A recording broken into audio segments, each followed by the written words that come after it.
Bonjour, c'est Pierre de Fighting Flow. Je suis en train de tourner vos vidéos de Qigong et de Tai Chi pour cette semaine. J'espère que vous allez bien. Je prends un petit moment pour parler un petit peu de art martial interne. Le Tai Chi est un art martial interne.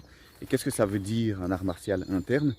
Il y a plusieurs éléments importants à considérer, mais je vais surtout parler d'un aujourd'hui, qui est que dans un art martial interne, l'objectif avant tout est d'arriver à mieux se connaître et d'arriver à mieux appréhender son propre corps et régler ses propres difficultés.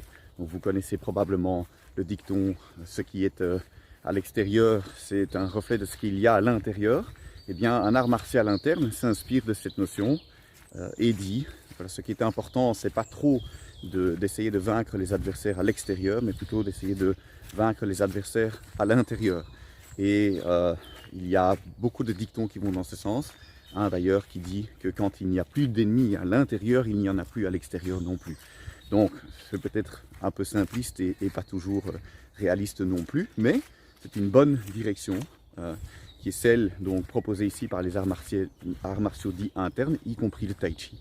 De plutôt travailler sur soi, de prendre sur soi, de résoudre ses propres problèmes, plutôt que d'essayer de diriger la ville, comme on a aussi d'autres dictons qui disent c'est beaucoup plus difficile de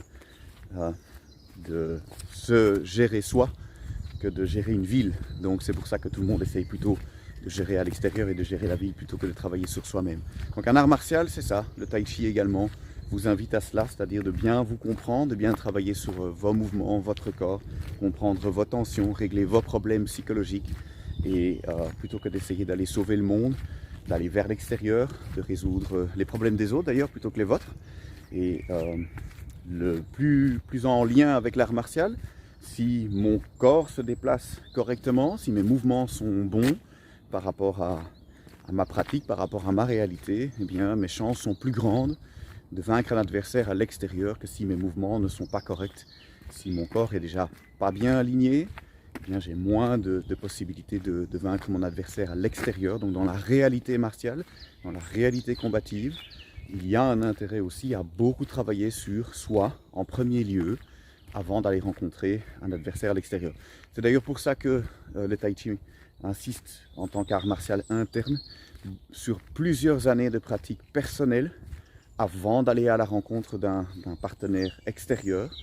Une des réalités observées chez les étudiants, c'est que les mouvements peuvent être corrects quand on les pratique seul, et puis au moment où on entre en contact avec une personne à l'extérieur, et qu'on commence les différentes pratiques de pousser des mains ou d'application combative, eh bien tout le corps se rigidifie de nouveau, les mouvements sont moins bons parce que le stress du contact avec l'extérieur se fait, et donc c'est important d'avoir un ancrage bien fort de ces mouvements en soi.